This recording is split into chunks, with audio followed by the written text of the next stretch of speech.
अस्सलाम वालेकुम स्टूडेंट्स, उम्मीद है कि आप सब खैरियत से होंगे।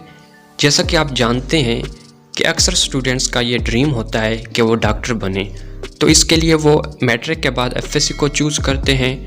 एफएससी में अच्छे मार्क्स लेने के बाद फिर भी ये कंफर्म नहीं होता कि वो डॉक्टर बनेंगे या नहीं, तो इसके लिए वो एनएमडी कैट में भी अच्छे मार्क्स हासिल करते हैं। एनएमडी कैट में अपना मेरिट बना देते हैं।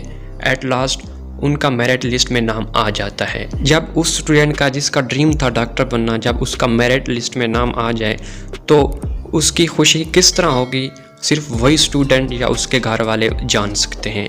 तो खैर, हम अपने टॉपिक की तरफ आते हैं कि जब स्टूडेंट्स का किसी भी मेडिकल या डेंटल कॉलेज में नाम आ जाता है मेरिट लिस्ट में, तो खुशी के साथ साथ उसके माइंड में, उसके दिल में एक किस्म का डर और खौफ पैदा हो जाता है कि जब हम किसी भी मेडिकल कॉलेज में जाएंगे तो वहाँ हमारा पहला दिन कैसे गुजरेगा और सीनियर हमारे साथ कैसा बर्ताव करेंगे।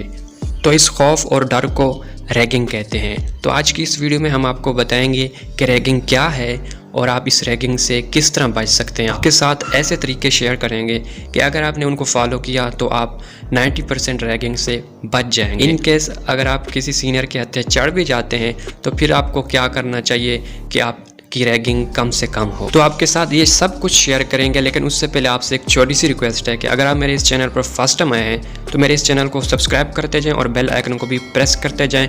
और अगर आपका एडमिशन नहीं हुआ, आपके किसी दोस्त का हुआ है, तो आप उस तक ये वीडियो लाजमी शेयर कर दें ताकि वो इन स्टेप्स को फॉलो करके पहला दिन अपने मेडिकल कॉलेज में इस तरह से गुजारें। तो सबसे पहले आपको बताते हैं कि ये रैगिंग या फूलिंग होती क्या है। तो आपको बताते हैं कि रैगिंग जो है ये फूलिंग की ये एक्सट्रीम टाइप है कि जब फूलिंग एक्सट्रीम ज़ोर पकड़ती है तो इसे रैगिंग कहते हैं। तो ये रैगिंग होती क्या है या फूलिंग होती क्या है? ये वो एक्टिविटी होती है जो आपके सीनियर आपसे कराते हैं। आपसे 1 साल सीनियर होते हैं, 2 साल, 3 साल, 4 साल, फाइनल ईयर के जो होते हैं वो आपसे ये सब कुछ कराते हैं अपने टाइम पास के लिए या फ़न क्रिएट करने के लिए आपसे ये कराते हैं। तो आपको इस वीडियो में हम आपको बताएंगे कि वो अगर आप पहला दिन मेडिकल कॉलेज में आप गुजारते हैं तो उस दौरान आपसे ये क्या क्या रैगिंग में करा सकते हैं।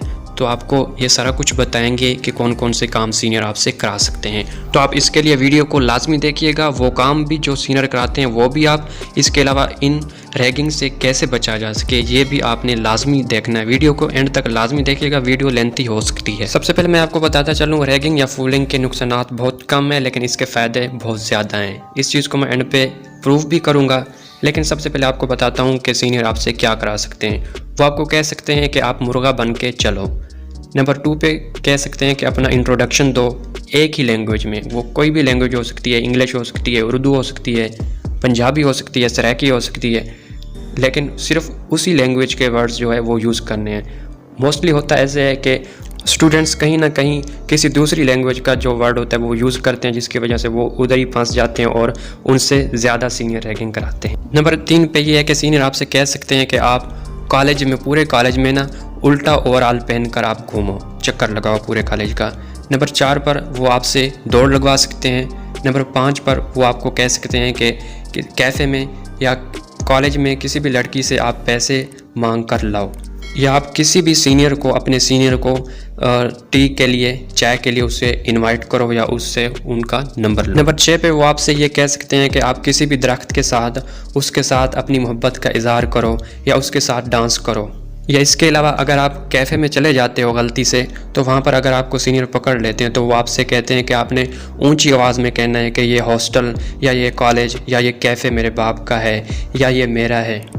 इसके अलावा जो कुछ सीनियर ऐसे होते हैं जो कि एक्सट्रीम रैगिंग करते हैं तो वो आपको गालियाँ भी निकालते हैं। इसके अलावा आपको कहीं ना कहीं थप्पड़ भी पड़ जाते हैं, लेकिन ये थप्पड़ वाला काम जो है ये बहुत ही कम होता है।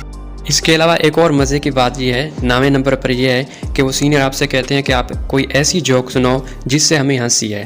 तो स्टूडेंट जो होते हैं, जो नए होते हैं, फ्रेशर होते हैं, वो जोक अपनी तरफ से बहुत अच्छी सुनाते हैं जिस पे हंसी आनी चाहिए, लेकिन वो सीनियर आगे से हंसते नहीं हैं, तो इस वजह से फिर उनकी रैगिंग और भी ज़्यादा हो जाती है। इसके अलावा अगर आप हॉस्टलाइट हो तो ये कॉलेज पे डिपेंड करता है कि आप किस कॉलेज के हॉस्टल में हो। तो कुछ कॉलेजेस, उनके हॉस्टल ऐसे होते हैं वहाँ पर जो रैगिंग होती है वो बहुत ज़्यादा होती है और लीथल किस्म की होती है, और कुछ कॉलेजेस के हॉस्टल ऐसे होते हैं जहाँ पर रैगिंग इतनी नहीं होती। तो हॉस्टल में अगर कोई सीनियर है जो कि बहुत ज़्यादा रैगिंग करता है, तो हॉस्टल में अगर उसको मौका मिलता है तो वो जितनी रैगिंग कर सकता है वो करता है, जितना जलील आपको करना होता है वो कर लेते हैं। रैगिंग का मकसद कुछ और नहीं होता बल्कि आपको डांटते भी हैं ताकि वो आपको मेंटली टॉर्चर कर सकें और आपसे अपने काम भी करा सकते हैं। मोस्टली हॉस्टल में ऐसा होता है कि वो अपनी कॉपीज़ होती हैं, उनकी प्रैक्टिकल कॉपीज़ या अपनी असाइनमेंट वो भी अपने मतलब कि जो उनके जूनियर होते हैं उनको देते हैं कि वो हमें बना दें। तो ये थी कि रैगिंग में सीनियर आपसे क्या कराते हैं। अब आप हमको बताते हैं कि आपने रैगिंग से कैसे बच जाना है, और अगर आप रैगिंग आपकी होती भी है तो आपने फिर कैसे बिहेव करना है। तो सबसे पहले आपको बताते हैं, पहली चीज़ जो है वो ये है कि आपने अपने अंदर स्मार्टनेस नहीं दिखानी, अपने अंदर एटीट्यूड आपने वो बिल्कुल भी नहीं दिखाना है। ना आपने ओवर कॉन्फिडेंट होना है, ना आपने अंडर कॉन्फिडेंट होना है, बिल्कुल न्यूट्रल होकर आपने जाना है। दूसरी बात ये है कि अगर आपकी रैगिंग हो जाती है तो आपने उसे दिल पे नहीं लेना, और ये ना हो कि आप अगले दिन वो कॉलेज आई ना तो आपने इसको दिल पे नहीं लेना, बल्कि इसे part of first year MBBS life वो समझना है। तीसरी बात यह है कि आपने कभी भी अपने सीनियर को यार नहीं कहना, बल्कि उसे सर या उसे भाई आप कहें। चौथी बात यह है कि अगर आपने किसी सीनियर को देख लिया है तो आपने सलाम में पहल करनी है। वैसे भी एज ए मुस्लिम हमें सलाम में पहल करनी चाहिए, बड़े या छोटों को, तो आपने उन्हें सलाम करना है, इससे उनके साथ जो होगा इंटरेक्शन आपका वो बढ़ेगा। पांचवी चीज़ ये है कि अगर आपको किसी सीनियर ने देख लिया है तो आप उनसे नज़रें ना चुराएं, आप उनसे भागे नहीं, बल्कि अगर वो आपको बुलाते हैं तो आप उनके पास चले जाएं, और अगर आपकी तरफ वो आ रहे हैं तो आप रुक जाएं और उनसे फिर सलाम करें। छठी चीज़ ये है कि आप कॉलेज की कुछ जो सेंट्रल प्लेसेस होती हैं वहाँ पर जाने से अपने आप को रोकें, जिस तरह लाइब्रेरी हो गई, कैंटीन हो गया, तो ऐसी जगहों पर अपने आप को जाने से रोकें, क्योंकि वहाँ पर सीनियर होते हैं तो वो आपको पकड़ लेते हैं। तो अगर आप चले भी गए, इन केस अगर आप वहाँ पर कैंटीन में चले गए, आपको सीनियर ने पकड़ लिया है, तो अगर आप रैगिंग नहीं कराना चाहते तो आप एक गुड एक्सक्यूज़ कर लें, ठीक है। इसके अलावा अगर आपको वो फिर भी वो नहीं छोड़ लें तो फिर आप उन्हें अपने किसी सीनियर का जो आपके सिटी का हो फिर उनका हवाला दें कि मैं उनका दोस्त हूँ या मैं उनका कज़न हूँ। इससे ये होता है कि जो सीनियर को है पता चल जाता है कि ये फ़िलहाल बंदे का ये दोस्त है या कज़न है या उसका भाई है, तो इससे वो आपकी रैगिंग को कम कर देंगे। सातवीं बात ये है कि अपना कॉन्फिडेंस कभी लूज़ ना करें, ओवर कॉन्फिडेंट भी ना बने, अंडर कॉन्फिडेंट भी ना हो, बल्कि एक न्यूट्रल होके आप जाएं अपनी कॉलेज में, ताकि इस तरह अगर आप अंडर कॉन्फिडेंट होंगे तो सीनियर आपको देखते ही आपको पहचान लेंगे कि ये हमारा जूनियर है, उसकी रैगिंग दरकार है।